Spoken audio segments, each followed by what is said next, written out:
Hello everyone. इस video में हम लोग बायोलॉजी का एक इम्पॉर्टेंट चैप्टर है जो कि है प्रकाश संश्लेषण। इसी पूरे चैप्टर को हम लोग इस वीडियो में कंप्लीट करने वाले हैं। तो आइए स्टार्ट करते हैं।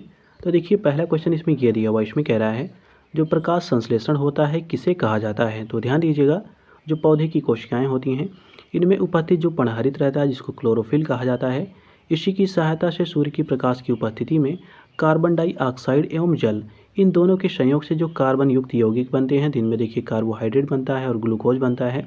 तो इन्हीं की जो निर्माण की प्रक्रिया होती है उसी को प्रकाश संश्लेषण कहा जाता है। अब अगला क्वेश्चन देखिए, अगले क्वेश्चन में ये कह रहा है कि जो पेड़ पौधे होते हैं इनके द्वारा जो भोजन तैयार करने की प्रक्रिया होती है इसको क्या कहा जाता है। तो इसी को फोटोसिंथेसिस या इसी को प्रकाश संश्लेषण कहते हैं। अगले क्वेश्चन में कह रहा है कि जो प्रकाश संश्लेषण होता है इसकी प्रक्रिया के लिए किन की उपस्थिति आवश्यक होती है। तो इसके लिए देखिए कार्बन डाइऑक्साइड की आवश्यकता होती है, जल की होती है, प्रकाश की होती है, पर्णहरित की होती है। तो इन सभी चीज़ों की आवश्यकता होती है। अगले में कह रहा है प्रकाश संश्लेषण कैसी अभिक्रिया है। तो ये एक जैव रासायनिक अभिक्रिया है। अगले क्वेश्चन में कह रहा है जो प्रकाश संश्लेषण होता है इनकी क्रिया को कैसे व्यक्त किया जाता है, तो इसको जान लीजिए। तो देखिए इसमें 6CO2 शामिल होता है, 12H2O शामिल होता है और ये क्रिया करते हैं सूर्य के प्रकाश की उपस्थिति और क्लोरोफिल की उपस्थिति में। तो इनमें देखिए ग्लूकोज का फॉर्मेशन होता है, H2O का फॉर्मेशन होता है। इसके अतिरिक्त इसमें ऑक्सीजन का भी फॉर्मेशन होता है। तो यह है प्रकाश संश्लेषण की क्रिया। अब अगला क्वेश्चन इसमें ये कह रहा है कि वनस्पतियों में प्रकाश संश्लेषण की क्रिया कहाँ पर संपन्न होती है। तो ये पत्तियों में होती है। अगले में कह रहा है प्रकाश संश्लेषण कहाँ संपन्न होता है। तो ये क्लोरोप्लास्ट में संपन्न होता है। अगले में कह रहा है प्रकाश संश्लेषण की प्रक्रिया में मदद करने के लिए हरी पत्तियों में कौन सा पदार्थ मौजूद रहता है। तो ये होता है क्लोरोफिल। अगले क्वेश्चन में कह रहा है कि प्रकाश संश्लेषण के लिए किसकी उपस्थिति आवश्यक है। तो ये होता है क्लोरोफिल। अगले में कह रहा है पर्णहरित अर्थात जिसको क्लोरोफिल कहते हैं इनमें कौन सा मुख्य तत्व पाया जाता है। तो ये होता है मैग्नीशियम। अगले में कह रहा है जो क्लोरोफिल है इसके अन्य प्रमुख घटक कौन कौन से हैं। तो देखिए इसके घटकों में देखा जाए तो कार्बन है, हाइड्रोजन है, ऑक्सीजन है, नाइट्रोजन है। तो ये सब क्लोरोफिल के जो हैं प्रमुख घटक हैं। अगले में कह रहा है कौन सी प्रक्रिया प्रकाश संश्लेषण के दौरान नहीं होती है। तो देखिए जो पर्णहरित होता है इसका निम्नीकरण प्रकाश संश्लेषण की क्रिया के दौरान नहीं होता। अगले में कह रहा है प्रकाश संश्लेषण हेतु कौन सा प्रकाश सर्वाधिक क्रियाशील होता है। तो ये होता है लाल रंग का जो प्रकाश होता है वो सर्वाधिक क्रियाशील होता है। अगले में कह रहा है प्रकाश संश्लेषण में कौन सा रंग का जो प्रकाश होता है सर्वाधिक जो होता है वो प्रभावकारी होता है। तो ये होता है लाल रंग का प्रकाश। अगले में कह रहा है प्रकाश संश्लेषण में कौन सा रंग प्रकाश जो होता है सबसे कम प्रभावी होता है। तो ये होता है बैंगनी रंग का प्रकाश। अगले में कह रहा है प्रकाश के लिए प्रकाश के किस रंग के रंग पौधे द्वारा तीव्र अवशोषित किया जाता है। तो ये होता है नीला और लाल। मतलब ये जो नीला और लाल रंग होता है ये पौधे द्वारा अत्यधिक तीव्र गति से इसका अवशोषण किया जाता है। अगले में कह रहा है प्रकाश संश्लेषण किस प्रकाश में संभव है। तो ये सौर प्रकाश एवं कृत्रिम प्रकाश इन दोनों में ये संभव है। अगले में कह रहा है प्रकाश संश्लेषण की क्रिया कब संपन्न होती है। तो यह दिन अथवा रात्रि के समय, ये दोनों समय ये संपन्न हो सकती है।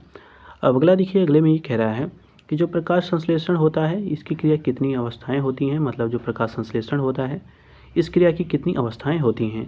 तो इसकी दो अवस्थाएं होती हैं। पहला होता है प्रकाशीय अभिक्रिया और दूसरा होता है अप्रकाशीय अभिक्रिया।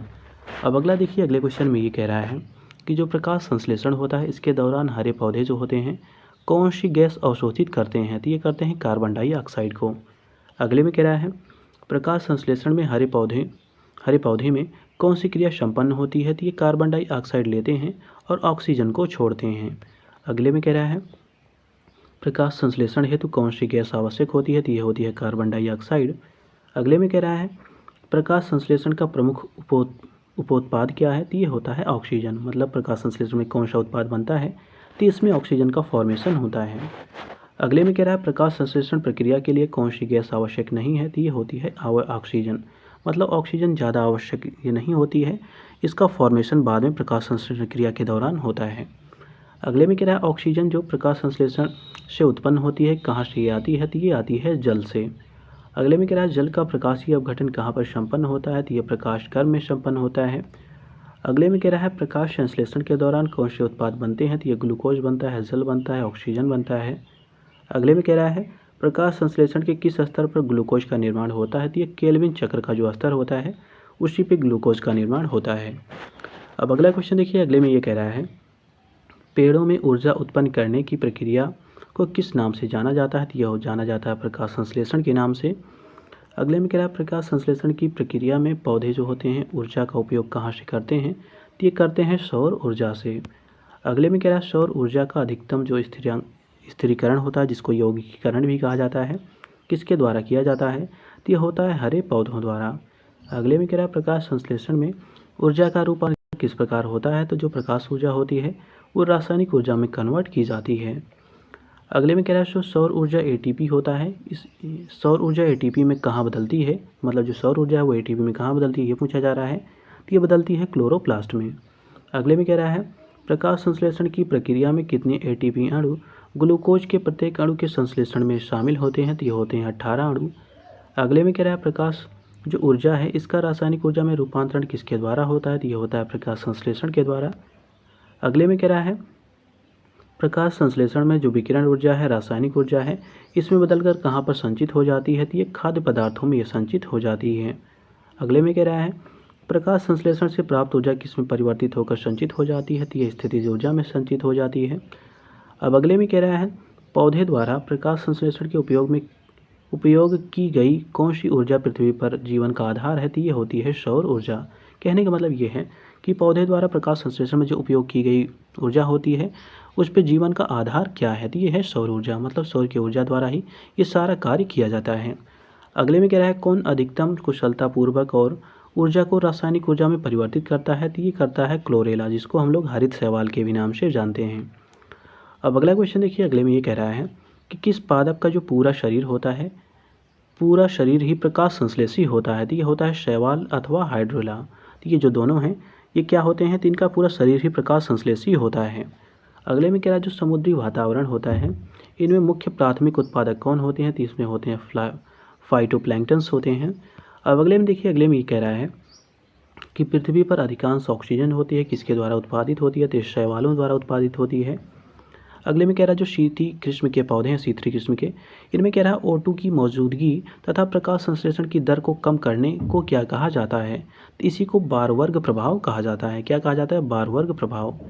अगले में कह रहा है जो जीवाणु कह रहा है प्रकाश का उपयोग कर ऊर्जा उत्पन्न करते हैं उन्हें क्या कहा जाता है? तो इनको कहा जाता है ऑटोट्रॉप्स। ध्यान दीजिए क्या कहा जाता है? फोटो ऑटोट्रॉप्स उनको कहा जाता है। अगले में कह रहा है जो जीव प्रकाश का उपयोग कर भोजन तैयार करते हैं उन्हें क्या कहते हैं? तो उनको श्वापोषी कहते हैं। अगले में कह रहा है जिस प्रक्रिया में कार्बन डाइऑक्साइड वायुमंडल में कम होती है उसको क्या कहते हैं? तो उसको कहते हैं प्रकाश संश्लेषण। अगले में कह रहा है पराबैंगनी किरणों से पादपों की रक्षा कौन सा वर्णक करता है? काफ़ी इंपॉर्टेंट है ये। तो इसका नाम है कैरोटीनॉइड्स। क्या नाम है इसका? कैरोटीनॉइड्स इसका नाम है। अगले में कह रहा है प्रकाश संश्लेषण के जो C4 चक्र है को सर्वप्रथम किसने देखा था या किसने खोजा था? तो ये किस में खोजा गया था? तो ये खोजा गया था मक्के में। तो ध्यान दीजिएगा जो प्रकाश संश्लेषण का C4 चक्र है इसको सर्वप्रथम मक्के में खोजा गया था। अब दूसरा इसमें टॉपिक है श्वसन, जिसको रेस्पायरेशन कहते हैं, इसके बारे में जान लेते हैं। तो देखिए कह रहा है श्वसन क्या है? तो ध्यान दीजिएगा श्वसन एक जैविक क्रिया है कह रहा है जिसमें शर्करा तथा जो वसा होती हैं इनका ऑक्सीकरण होता है तथा ऊर्जा मुक्त होती है, तो इसी को श्वसन कहा जाता है। अब अगला देखिए, अगले में ये कह रहा है कि पादपों में श्वसन किस प्रकार होता है? तो ये पादपों में जो श्वसन होता है ये विसरण क्रिया द्वारा होता है। अगले में कह रहा है प्राणियों की तुलना में पादपों में श्वसन किस प्रकार भिन्न होता है? तो ये जान लेते हैं। तो देखिए जो पादप होते हैं पादपों की श्वसन दर जो होती है वो प्राणियों की अपेक्षा धीमी होती है। इसके अतिरिक्त दूसरा पॉइंट ये कह रहा है कि जो पादप होते हैं इनके सभी भाग जैसे होते हैं मूल, तना, पत्ती, ये सभी श्वसन करते हैं। अब अगला देखिए, अगले में ये कह रहा है कि जो श्वसन क्रिया में ग्लूकोज अणुओं का ऑक्सीकरण होता है ये कहाँ पर संपन्न होता है? तो ये होता है कोशिकाओं में। अगले में कह रहा है जो कोशिकीय श्वसन होता है किसे कहा जाता है? तो ध्यान दीजिएगा कोशिकाओं में ग्लूकोज अणुओं के ऑक्सीकरण को ही कोशिकीय श्वसन कहा जाता है। अब अगले में कह रहा है जो कोशिकीय श्वसन होता है इसकी कितनी अवस्थाएं होती हैं? तो ये 2 कोशिकीय अवस्थाएं होती हैं। पहला है अवायवीय श्वसन और दूसरा है वायवीय श्वसन। तो ये इसके 2 प्रकार हैं। अब अगला क्वेश्चन इसमें ये कह रहा है कि जो अवायवीय श्वसन है ये श्वसन का कौन सा चरण होता है? तो ये इसका प्रथम चरण होता है। अगले में कह रहा है जो ऑक्सी श्वसन होता है किसकी मदद से होता है? और यह ग्लूकोज के CO2 और H2O में पूर्ण विघटन के लिए जिम्मेदार है। तो ये है ऑक्सीजन। अब अगला देखिए, अगले में ये कह रहा है कि जो ऑक्सीजन होता है इसकी उपस्थिति में पाइरूवेट का विभाजन कहाँ पर होता है? तो ये होता है माइटोकॉन्ड्रिया में। अगले में कह रहा है किस प्रक्रिया के दौरान बहुत अधिक मात्रा में ऊर्जा बाहर निकलती है, तो ये होता है वायवीय श्वसन। तो इसमें क्या होता है, तो इसमें सबसे अधिक मात्रा में जो ऊर्जा होती है वो बाहर निकलती है। अब अगला देखिए, अगले में ये कह रहा है कि किस प्रक्रिया में, ध्यान दीजिए, कह रहा है किस प्रक्रिया में जो ऊष्मीय ऊर्जा होती है वो निर्मित होती है, तो यह होती है श्वसन की प्रक्रिया में। अगले में कह रहा है कौन सी प्रक्रिया रासायनिक ऊर्जा को तापीय ऊर्जा में परिवर्तित करती है, तो यह होता है श्वसन। अगले में कह रहा है जीव विज्ञान में कोशिकाओं का ऊर्जा का स्रोत क्या है, तो ये होता है एटीपी। अगले में कह रहा है श्वसन गुणांक किसे कहते हैं, तो ध्यान दीजिएगा ये थोड़ा इंपॉर्टेंट है। तो देखिए कह रहा है श्वसन क्रिया में निकली हुई कार्बन डाइऑक्साइड तथा जो अवशोषित ऑक्सीजन होता है इसी के अनुपात को श्वसन गुणांक कहते हैं। तो देखिए जो श्वसन गुणांक होता है यह होता है निष्कासित CO2 का आयतन अपॉन में अवशोषित जो ऑक्सीजन है इसका आयतन, इसी को अगर डिवाइड कर देते हैं तो यह श्वसन गुणांक निकल आता है। अगले में कह रहा है शर्करा के लिए श्वसन गुणांक का मान कितना होता है, तो यह होता है 1। अगले में कह रहा है वसा एवं प्रोटीन का श्वसन गुणांक का मान कितना होता है, तो ये 1 से कम होता है। अगले में कह रहा है श्वसन गुणांक का मापन किसके द्वारा होता है, तो यह होता है गैनोंग श्वसन मापी से द्वारा किया जाता है। अब अगला देखिए, अगले में कह रहा है जो ग्लूकोज है इसका पायरूविक अम्ल में विघटन क्या कहलाता है, तो इसी को ग्लाइकोलिसिस कहा जाता है। अब अगला क्वेश्चन देखिए, अगले में कह रहा है जो पौधे होते हैं इनमें जल का अवशोषण कैसे होता है इसके बारे में जान लेते हैं। तो देखिए पहला क्वेश्चन इसमें ये कह रहा है कि पौधों में मूल रोमों द्वारा जल का अवशोषण किस प्रक्रिया द्वारा होता है, तो इसी को परासरण कहते हैं। अगले में कह रहा है जड़ों के माध्यम से जल की अवशोषण की जो दर होती है किस प्रकार बढ़ाई जा सकती है। तो देखिए जो पौधे होते हैं इनको पंखे के नीचे रखकर इनका जो श्वसन दर है या जो कह सकते हैं जिसको हम लोग अवशोषण कहते हैं इसके दर को बढ़ाया जा सकता है। अगले में कह रहा है पादपों में जल का परिवहन किसके माध्यम से होता है, तो ये होता है जाइलम के माध्यम से। अगले में कह रहा है ऊंचे वृक्षों में जाइलम से जो होता हुआ पानी ऊपर क्यों चढ़ता है, तो देखिए जो वाष्पोत्सर्जन होता है जिसको या वाष्पोत्कर्षण कहते हैं तथा जल संसर्जन के कारण तो जो होता है देखिए वाष्पोत्कर्षण, मतलब ये कहा जाता है कि जो वाष्पोत्सर्जन होता है उसी में एक आकर्षण बल का काम करता है। तो जो आकर्षण होता है उसी के खिंचाव की वजह से थोड़ा जल ऊपर बढ़ता है और दूसरा इसमें प्रोसेस होता है जिसको हम लोग कहते हैं जल संसर्जन। इसी दोनों प्रक्रिया के कारण जो होता है वो जो ऊंचे वृक्ष होते हैं उनके जो जाइलम होता है उसमें से होते हुए पानी ऊपर बढ़ता है। अगले में कह रहा है जड़ में जल की गति का पथ क्या होता है, तो देखिए ये होता है एपिडर्मिस, उसके बाद होता है कॉर्टेक्स, उसके बाद होता है एंडोडर्मिस, उसके बाद होता है पेरिसाइकल, इसके बाद होता है जाइलम। तो ये क्या है, तो ये जड़ में जल की गति के ये पथ हैं। अब अगला देखिए, अगले में क्वेश्चन में ये कह रहा है जो कोशिका का जल विभव होता है विलय तथा दाब विभव दोनों में से ही प्रभावित होता है। कह रहा है इन दोनों के बीच क्या संबंध होता है, तो देखिए जो जल विभव होता है वह इक्वल टू होता है विलय विभव, उसके अतिरिक्त होता है प्लस दाब विभव। तो इन दोनों के ये योग के बराबर होता है जल विभव। अगले में कह रहा है एकाग्रता ढाल के खिलाफ कोशिकाओं की हलचल को क्या कहा जाता है, तो इसी को सक्रिय परिवहन कहा जाता है। अगले में कह रहा है जो वाष्पोत्सर्जन है जिसको हम लोग ट्रांसपरेशन कहते हैं इसके बारे में जान लेते हैं। तो देखिए इसमें पहला क्वेश्चन ये कह रहा है कि वाष्पोत्सर्जन किसे कहते हैं। तो देखिए जो पौधे के वायवीय भाग हैं यहाँ से जल का जो वाष्पीकरण होता है इसी को वाष्पोत्सर्जन कहा जाता है। अगले में कह रहा है उस प्रक्रिया को क्या कहते हैं जिसके द्वारा जो स्थलीय पौधे होते हैं ये प्रतिदिन भारी मात्रा में पानी ग्रहण करते हैं लेकिन पत्तियों से इनका अधिकतर जो भाग होता है वाष्प द्वारा उड़ जाता है, तो इसी को वाष्पोत्सर्जन कहा जाता है। अब अगले में कह रहा है पानी के वाष्पीकरण की जो क्रिया होती है पेड़ों में किस भाग में होती है, तो ये होती है स्टोमेटा में। अगले में कह रहा है पादपों में वाष्पीकरण की प्रक्रिया कह रहा है पौधे के किस भाग द्वारा होती है, तो ये रंध्रों द्वारा होती है। अगले में कह रहा है जो पौधे का अधिकांश पानी होता है पत्तियों के किस भाग द्वारा खो जाता है, तो ये होता है रंध्र द्वारा। अगले में कह रहा है जो रंध्र होता है वो किस प्रकार ये खुलते हैं, मतलब जो रंध्र हैं वो किस प्रकार खुलते हैं, तो गार्ड कोशिकाओं में पानी प्रवाहित होने पर ये खुलते हैं। अब अगले में कह रहा है अगला क्वेश्चन जो है इसमें कह रहा है कि एक वयस्क रंध्र में क्या उपस्थित रहता है, तो ध्यान दीजिएगा इसमें हरित लवक रहता है, कोशिका भित्ति रहती है, जो कोशिका भित्ति की रिक्तिका होती है तो ये दोनों इसमें उपस्थित रहते हैं। अगले में कह रहा है वाष्पोत्सर्जन को प्रभावित करने वाले कारक कितने होते हैं, तो ये 4 कारक होते हैं। पहला इसमें है प्रकाश की तीव्रता कितनी है, तापमान कितना है, आर्द्रता कितनी है, वायु कितनी है, तो ये सब वाष्पोत्सर्जन को प्रभावित करने वाले कारक हैं। अब अगले क्वेश्चन में ये कह रहा है कि पौधे अतिरिक्त जल से किस प्रकार छुटकारा पा सकते हैं, तो ये वाष्पोत्सर्जन द्वारा छुटकारा पाते हैं। अगले में कह रहा है पौधे का शिथिल होना किसकी वजह से होता है, तो ये होता है वाष्पोत्सर्जन के द्वारा। अगले में कह रहा है किन परिस्थितियों में वाष्पोत्सर्जन कम होता है? तो जब उच्च आर्द्रता होती है तो वाष्पोत्सर्जन कम होता है। अगले में कह रहा है जो पौधे होते हैं इनमें वाष्पोत्सर्जन की दर को किससे मापा जाता है? तो ये इसका नाम है गैनोपोटोमीटर। इसी के द्वारा जो वाष्पोत्सर्जन की दर है इसको मापा जाता है। अगले में कह रहा है कौन सी प्रक्रिया होती है जो जड़ों से पत्तियों तक पानी और खनिजों की अवशोषण और ऊपरमुखी गति में मदद करती है? तो ये होता है वाष्पोत्सर्जन।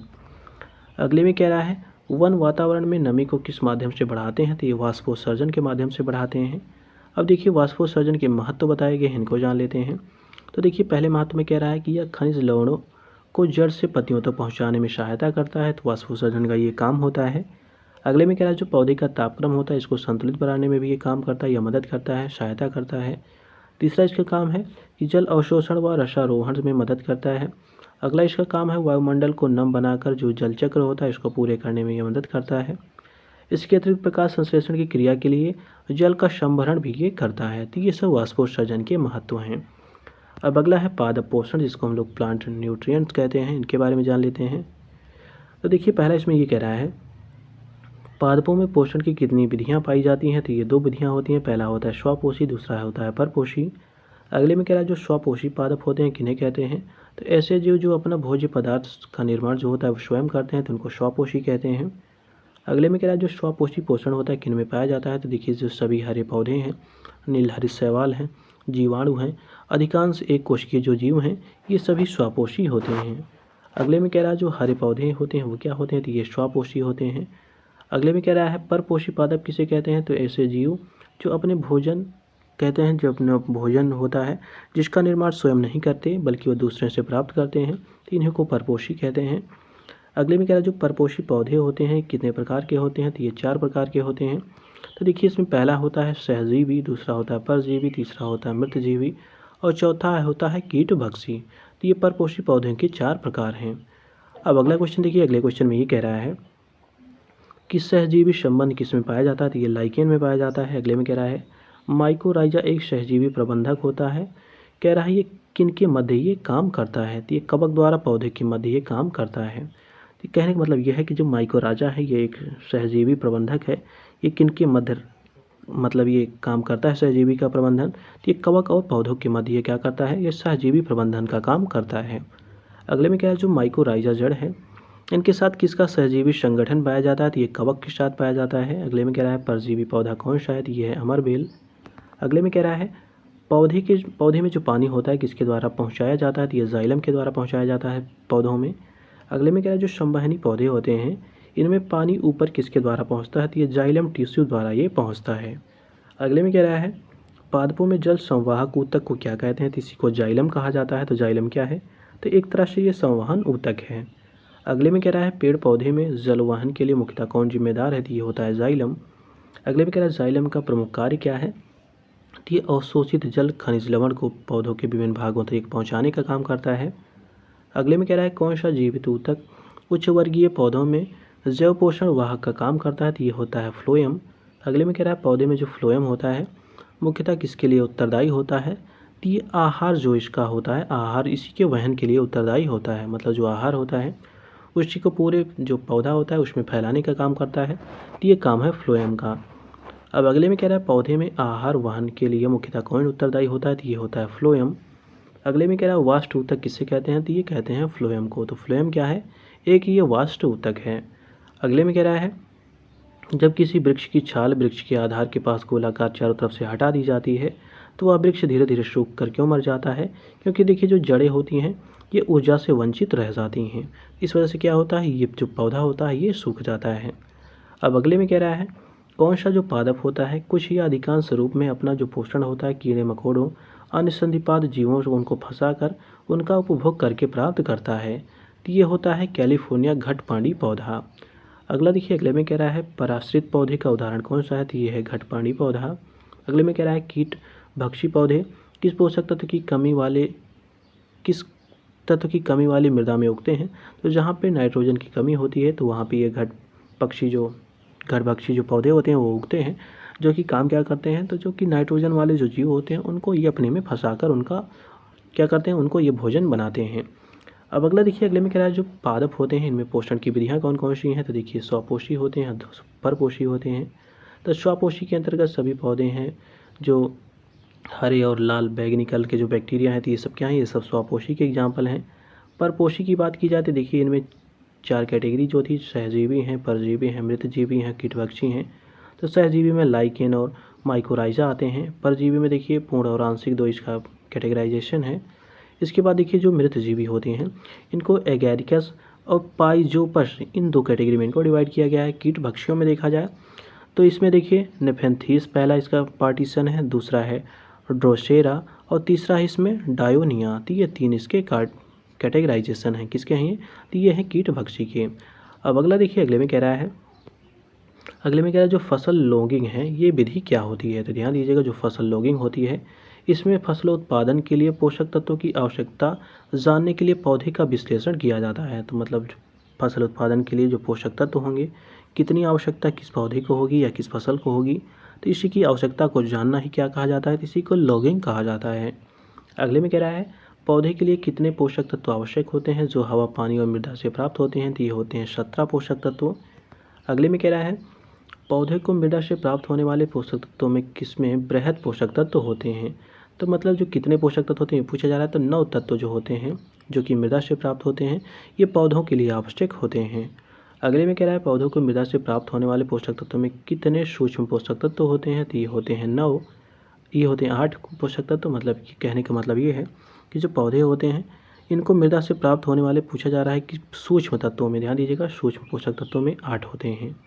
अगले में कह रहा है, पौधों के लिए प्राथमिक पोषक तत्वों के रूप में ज्ञात तत्व कौन सा है। तो ये होते हैं नाइट्रोजन, फास्फोरस और पोटेशियम। ये सब क्या है, ये सब प्राथमिक पोषक तत्व हैं।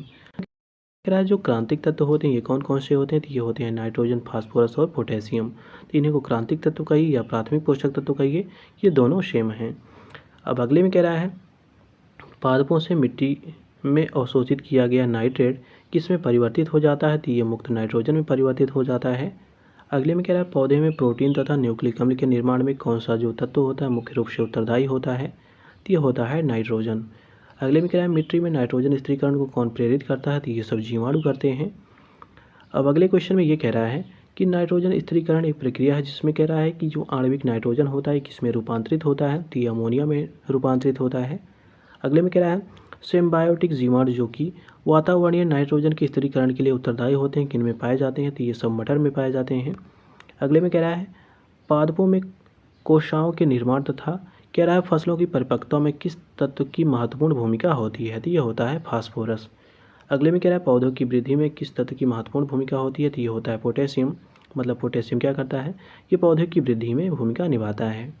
अगले में कह रहा है, कौन सा तत्व क्रोमोसोम के निर्माण, वसा के संश्लेषण तथा कार्बोहाइड्रेट व एमिनो अम्ल के परिवहन में सहायक होता है। तो ये होता है कैल्शियम। अगले में कह रहा है, कौन सा तत्व पौधे में प्रोटीन जीव द्रव्य के निर्माण में महत्वपूर्ण भूमिका निभाता है। तो ये होता है सल्फर। मतलब जो सल्फर होता है पौधे में प्रोटीन बनाता है और जीव द्रव्य के निर्माण में भी ये भूमिका निभाता है।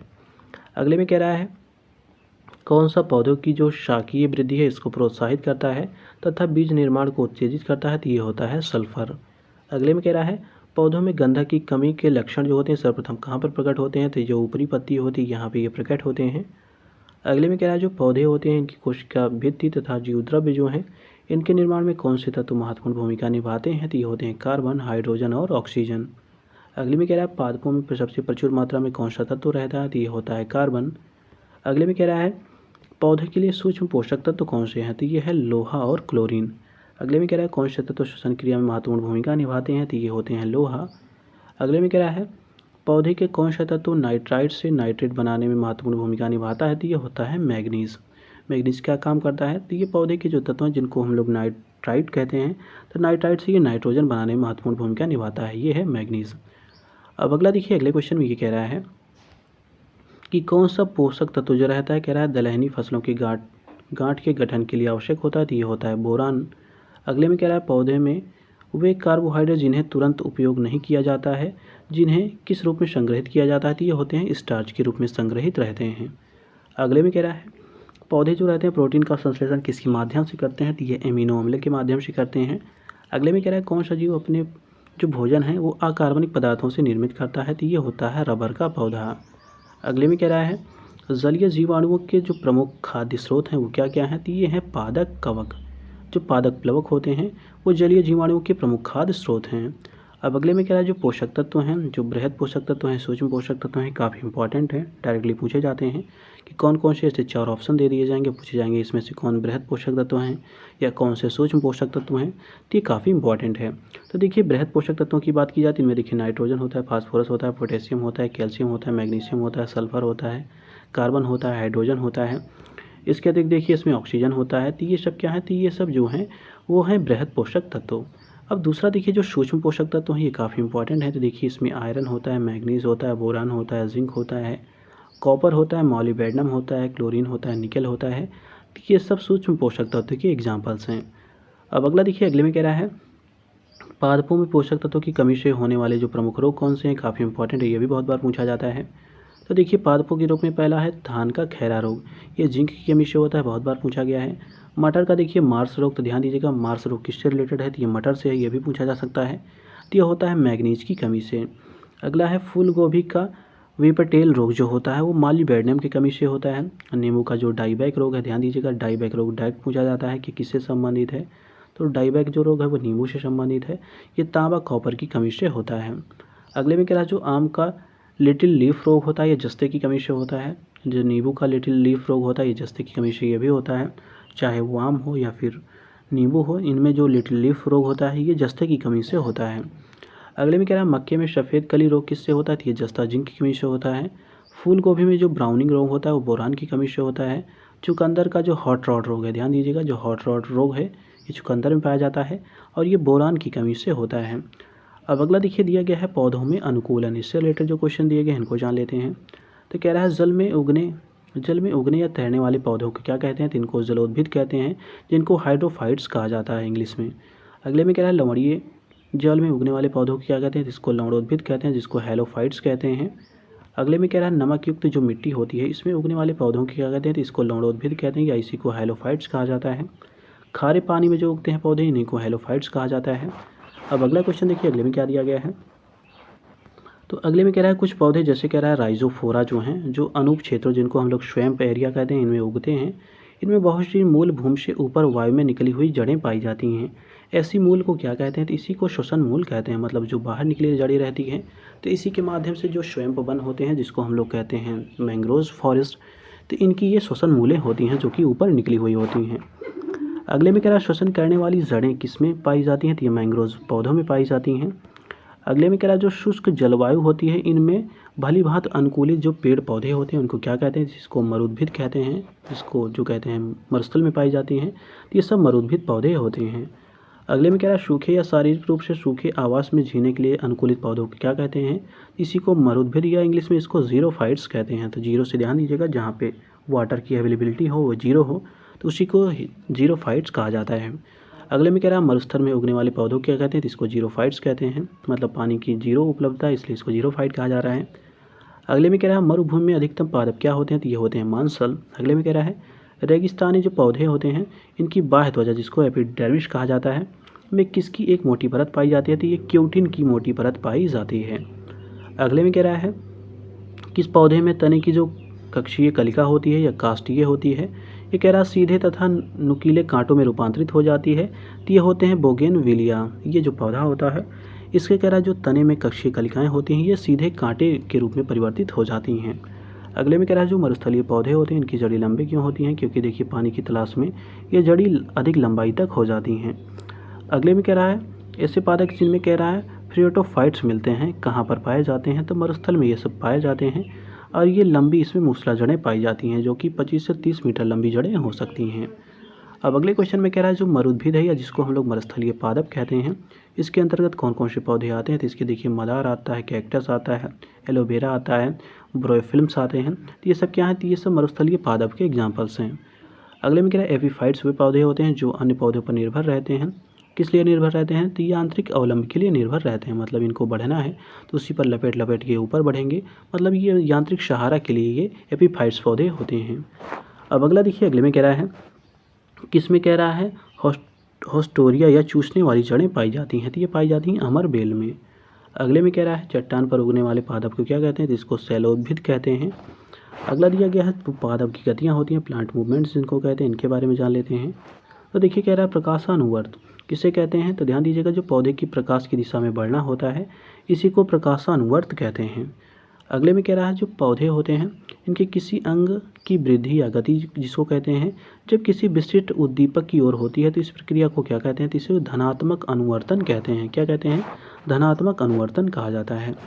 अगले में कह रहा है जो पौधे के किसी भाग की वृद्धि ये कह रहा है प्रकाश की अनुपस्थिति में होती है तो इस प्रक्रिया को क्या कहते हैं, तो इस प्रक्रिया को ऋणात्मक प्रकाश अनुवर्तन कहा जाता है। अब अगला दिया गया है प्लांट हार्मोन, इनके बारे में जान लेते हैं। तो देखिए पादप हार्मोन किसे कहते हैं, पहला यही पूछा जा रहा है। तो देखिए पौधों की जैविक क्रियाओं के बीच समन्वय स्थापित करने वाले जो रासायनिक पदार्थ होते हैं इन्हीं को पादप हार्मोन कहा जाता है। अब अगला देखिए अगले में ये कह रहा है, तो ध्यान दीजिएगा जो पादप हार्मोन होते हैं इनको फाइटो हार्मोन के भी नाम से जाना जाता है। अब अगला देखिए अगले क्वेश्चन में क्या दिया गया है, तो अगले में कह रहा है जो जेली रुदन होता है इसका क्या कारण है, तो ये होता है अम्ल की अधिकता। अगले में कह रहा है रासायनिक संगठन या कार्यविधि के आधार पर पादप हार्मोन को कितने वर्गों में बांटा गया है, तो 5 वर्गों में इनको बांटा गया है।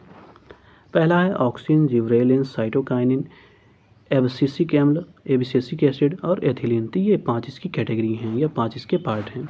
अब ऑक्सिन क्या है इसके बारे में जान लेते हैं। तो देखिए जो ऑक्सिन है वो हार्मोन किसे कहते हैं, तो ऑक्सिन हार्मोन कार्बन यौगिक का एक समूह है जो कह रहा है पौधे में कोशिका विभाजन और कोशिका दीर्घन में ये मदद करता है या उसमें पार्टिसिपेट करता है। तो ये हो गया ऑक्सिन हार्मोन के बारे में। अगले में कह रहा है पौधे में पाया जाने वाला सार्वभौमिक प्राकृतिक ऑक्सीजन क्या है, तो यह है इंडोल एसिटिक एसिड। क्या है, इंडोल एसिटिक एसिड। ये कह रहा है पौधे में पाया जाने वाला सार्वभौमिक प्राकृतिक ऑक्सीजन होता है ये। अगले में कह रहा है जो इंडोल एसिटिक एसिड है तथा कह रहा है नेफ्थलीन जो एसिटिक एसिड है किसके प्रमुख उदाहरण है, तो ये सब ऑक्सीजन के एग्जाम्पल्स हैं। अगले में कह रहा है शिखर वृद्धि के लिए कौन सा पादप हार्मोन जिम्मेदार है, तो ये होता है ऑक्सीजन। अगले में कह रहा है कोशिका दीर्घन द्वारा स्तंभ या तने की वृद्धि में कौन सा सहायक है, तो ये होता है ऑक्सीजन। अगले में कह रहा है जो पौधे के स्रावित होने वाले किस हार्मोन के कारण कह रहा है उसका तना सूरज की ओर झुक जाता है, तो ये होता है ऑक्सीजन। अगले में कह रहा है किस हार्मोन के विसरण के कारण जो पौधे की जड़ें होती हैं दूसरी तरफ मुड़ जाती हैं, तो ये होता है ऑक्सीजन की वजह से। अगले में कह रहा है तने में जिस ओर ऑक्सीजन की मात्रा अधिक होगी उस तरफ की वृद्धि किस प्रकार होगी, तो उधर अधिक वृद्धि हो जाएगी। अगले में कह रहा है जड़ में ऑक्सीजन की मात्रा अधिक होने पर क्या प्रभाव पड़ता है, तो इसमें वृद्धि जो होती है वो कम हो जाती है। अगर जड़ों में ज़्यादा पाया जाएगा ऑक्सीजन तो वहाँ पे कम हो जाएगी, लेकिन अगर तनों में पाया जाएगा ऑक्सीजन जहाँ पे वहाँ पे जो तने होंगी उनकी मोटाई ज़्यादा बढ़ जाएगी। अगले में कह रहा है पौधों में जड़ की वृद्धि में कौन सा हार्मोन नियंत्रित करता है, तो ये होता है ऑक्सीजन हार्मोन। अगले में कह रहा है पत्तियों के झड़ने तथा फलों के गिरने पर किस हार्मोन का नियंत्रण होता है, तो ये होता है ऑक्सीजन हार्मोन। अगले में कह रहा है बीज रहित फल के उत्पादन में कौन सा पादप हार्मोन सहायक होता है, तो ये होता है ऑक्सीजन। अगले में कह रहा है निषेचित रहित जिसको हम लोग कहते हैं अंडों से निषेचन के बिना इसका कह रहा है फलों का विकास क्या कहलाता है, इसी को पार्थेनोक्रॉपी कहा जाता है। क्या कहा जाता है, पार्थेनोक्रॉपी, इसको कहा जाता है। अगले में कह रहा है किस पादप हार्मोन के प्रयोग द्वारा संतरा, नींबू, अंगूर, केला और टमाटर के जो फल होते हैं इनमें बिना परासरण व निषेचन के बीज रहित फलों का विकास किया जाता है, तो ये होता है ऑक्सीजन। अगले में कह रहा है टमाटर के बीज रहित फलों का उत्पादन किस प्रकार संभव है, तो ये पुष्पों पर हार्मोन जिसको ऑक्सीजन कहते हैं इसको छिड़कने से ये संभव हो जाता है। अगले में कह रहा है गेहूं और मक्के कह रहा है कि खेतों में कौन सा पादप हार्मोन खरपतवार नाशक का काम करता है, तो ये होता है ऑक्सीजन। अगले में कह रहा है अवतरण निवारण तथा फसलों को गिरने से बचाने के लिए किस पादप हार्मोन का यूज करते हैं, तो ये है ऑक्सीजन। अब अगला देखिए अगले में क्या दिया गया है, तो अगला है जिब्रेलिन्स के बारे में, इसको जान लेते हैं। तो कह रहा है जिब्रेलिन्स क्या है, तो जिब्रेलिन्स एक पादप हार्मोन है। ये एक जटिल कार्बनिक यौगिक भी है जिसका कह रहा है प्रमुख घटक होता है जिब्रेलिक एसिड। तो जिब्रेलिक जो एसिड है इसका प्रमुख घटक है। अगले में कह रहा है कौन सा पादप हार्मोन बीजों की सुषुप्ता अवस्था को भंग करके उन्हें अंकुरित होने के लिए प्रेरित करता है, तो ये होता है जिब्रेलिन्स। अगले में कह रहा है बीजों की सुषुप्ता अवस्था तोड़ने वाला हार्मोन कौन सा है, तो ये होता है जिब्रेलिन तथा साइटोकाइनिन। अगले में कह रहा है जो कोशिका विभाजन होती है तथा कोशिका दीर्घन होता है इसके द्वारा तने को लंबा बनाने में कौन सा पादप हार्मोन उत्तरदायी होता है, तो ये होता है जिब्रेलिन्स। अगले में कह रहा है किस पादप हार्मोन का मुख्य कार्य कोशिका वृद्धि करना है, तो ये होता है जिब्रेलिन। अगले में कह रहा है पौधे का बौनापन किस हार्मोन द्वारा नियंत्रित होता है, तो ये जिब्रेलिन्स के द्वारा होता है। अगले में कह रहा है पादपों में बौनी प्रजातियों की लंबाई में वृद्धि, पुष्पन तथा बीजों में अंकुरण कह रहा है किस पादप हार्मोन द्वारा होता है, ये होता है जिब्रेलिन्स के द्वारा। अब अगला है साइटोकाइनिन के बारे में जान लेते हैं। तो देखिए साइटोकाइनिन क्या है, तो एक पादप हार्मोन है, इसकी प्रकृति क्षारीय होती है। अगले में कह रहा है किसे फाइटोकाइनिन भी कहते हैं, तो ये होता है साइटोकाइनिन, इसी को फाइटोकाइनिन भी कहते हैं। अगले में कह रहा है बीजों की सुषुप्तावस्था तोड़ने वाला हार्मोन कौन सा है, तो ये है साइटोकाइनिन। अगले में कह रहा है कौन सा पादप हार्मोन बीजों के अंकुरण को प्रेरित करता है, तो ये साइटोकाइनिन होता है। अगले में कह रहा है साइटोकाइनिन का मुख्य कार्य क्या है, तो ये होता है इसका काम कोशिका विभाजन करना। अगले में कह रहा है कोशिका विभाजन के लिए कौन सा पादप हार्मोन आवश्यक है, तो ये है साइटोकाइनिन। अगले में कह रहा है साइटोकाइनिन का संश्लेषण कहाँ पर होता है, तो ये जड़ों के अग्रभाग पर होता है जहाँ कोशिकाएं विभाजित होती हैं। अगले में कह रहा है कौन सा पादप हार्मोन जो है ऊतकों तथा कोशिकाओं में विभेदन का काम करता है, तो ये होता है साइटोकाइनिन। अगले में कह रहा है कौन सा पादप हार्मोन पार्श्वकलिकाओं की वृद्धि को प्रारंभ करता है, तो ये होता है साइटोकाइनिन। अगले में कह रहा है जीर्णता को रोकने वाला पादप कौन सा है, पादप हार्मोन कौन सा है, तो ये है साइटोकाइनिन। अब अगला है एबासिसिक अम्ल, इसके बारे में जान लेते हैं। तो कह रहा है एबासिसिक अम्ल है ये क्या है, तो ये एक वृद्धिरोधी पादप हार्मोन है, ध्यान दीजिएगा। ग्रोथ इनहिबिटर ये हार्मोन है, मतलब ये वृद्धि जो होता है वृद्धि को ये रोकने का काम करता है। अगले में कह रहा है कम सांद्रता पर वृद्धिरोधी पादप हार्मोन किसे कहते हैं, तो ये कहते हैं एबासिसिक अम्ल तथा एथिलीन को। अगले में कह रहा है कौन सा पादप हार्मोन कोशिका विभाजन, पुष्पन तथा बीजे के अंकुरण को अवरुद्ध करता है, तो ये होता है एबासिसिक अम्ल। अब अगला देखिए अगले में क्या दिया गया है। तो अगले में कह रहा है कौन सा पादप हार्मोन पौधे की वृद्धि को रोकता है, तो ये होता है एबासिसिक अम्ल। अगले में कह रहा है सूखा सहिष्णुता से संबंधित पादप हार्मोन कौन सा है, तो ये है एबासिसिक अम्ल। अगले में कह रहा है कौन सा पादप हार्मोन वाष्पोत्सर्जन की क्रिया को नियंत्रण करता है रंध्रों द्वारा, रंध्रों को बंद करवा के करता है, तो ये होता है एबासिसिक अम्ल। अगले में कह रहा है पादपों में पत्तियों को झड़ने की क्रिया को कौन सा पादप हार्मोन नियंत्रित करता है, तो ये होता है एबासिसिक अम्ल। अगले में कह रहा है पौधों से फूलों तथा फलों के पृथक्करण की क्रिया के लिए कौन सा पादप हार्मोन नियंत्रित करता है, तो ये होता है एबासिसिक अम्ल। अगले में कह रहा है पादपों में कौन सा पादप हार्मोन बीजों तथा कलिकाओं को सुषुप्तावस्था में लाता है, तो ये होता है एबासिसिक अम्ल। लास्ट हार्मोन है जिसका नाम है एथिलीन, इसके बारे में जान लेते हैं। तो इसमें कह रहा है एथिलीन क्या है, तो एथिलीन गैसीय रूप में पौधे में पाया जाने वाला एक पादप हार्मोन है, याद रखिएगा ये गैसीय रूप में पाया जाता है। अगले में कह रहा है गैसीय स्थिति में पाए जाने वाला पादप हार्मोन कौन है, ये एथिलीन है। अगले में कह रहा है किस पादप हार्मोन का निर्माण पौधे के प्रत्येक भाग में होता है, तो ये होता है एथिलीन, इसका निर्माण हर भाग में होता है पौधे के। अगले में कह रहा है किस पादप हार्मोन द्वारा पौधे की अनुप्रस्थ लंबाई में है, इसमें तो वृद्धि होती है किंतु अनुदैर्ध्य लंबाई में वृद्धि का ये विरोध करता है, मतलब अनुप्रस्थ लंबाई में तो वृद्धि करेगा, अनुदैर्ध्य लंबाई में वृद्धि को रोकता है, तो ये होता है एथिलीन। अगले में कह रहा है किस पादप हार्मोन के कारण चौड़ाई में वृद्धि होती है, तो ये एथिलीन के कारण होती है। अगले में कह रहा है कौन सा पादप हार्मोन पौधों की पत्तियों फलों को झड़ने तथा गिरने को नियंत्रित करता है, तो ये होता है एथिलीन। अगले में कह रहा है कौन सा पादप हार्मोन फलों को पकाने में मुख्य भूमिका निभाता है, तो ये एथिलीन होता है। अगले में कह रहा है कृत्रिम रूप से फलों को पकाने के लिए कौन सी गैस का यूज करते हैं, तो ये एथिलीन गैस होती है। अगले में कह रहा है कच्चे जो फल होते हैं इनको पकाने के लिए किस गैस का यूज होता है, तो एसिटिलीन का यूज होता है, लेकिन इसको प्रतिबंधित किया गया है 1955 से ही। अब अगला है फ्लोरिजेंस, इसके बारे में जान लेते हैं। तो फ्लोरिजेंस क्या है, तो ये एक पादप हार्मोन है, इसमें फूल खिलने वाला हार्मोन भी इसको कहते हैं। अगले में कह रहा है किस पादप हार्मोन द्वारा फूलों का खिलना नियंत्रित होता है, तो ये फ्लोरिजेंस के कारण होता है। अगले में कह रहा है फूल खिलने वाला हार्मोन किसे कहते हैं, तो ये फ्लोरिजेंस को कहते हैं। अगले में कह रहा है पादपों के किस भाग में फ्लोरिजेंस का संश्लेषण होता है, तो ये पत्तियों में होता है। अब अगला देखिए, तो यहाँ से देखिए दूसरा टॉपिक स्टार्ट हो जाता है जो कि है पौधों में जनन। इसको हम लोगों ने ऑलरेडी कवर किया हुआ है, इसी प्रकार इसमें एक आध दो टॉपिक और बचे हुए हैं, इसके बाद ये जो कंप्लीट बायोलॉजी है ये कंप्लीट कर लिया जाएगा। तो मिलते हैं अगले वीडियो में एक नए टॉपिक के साथ।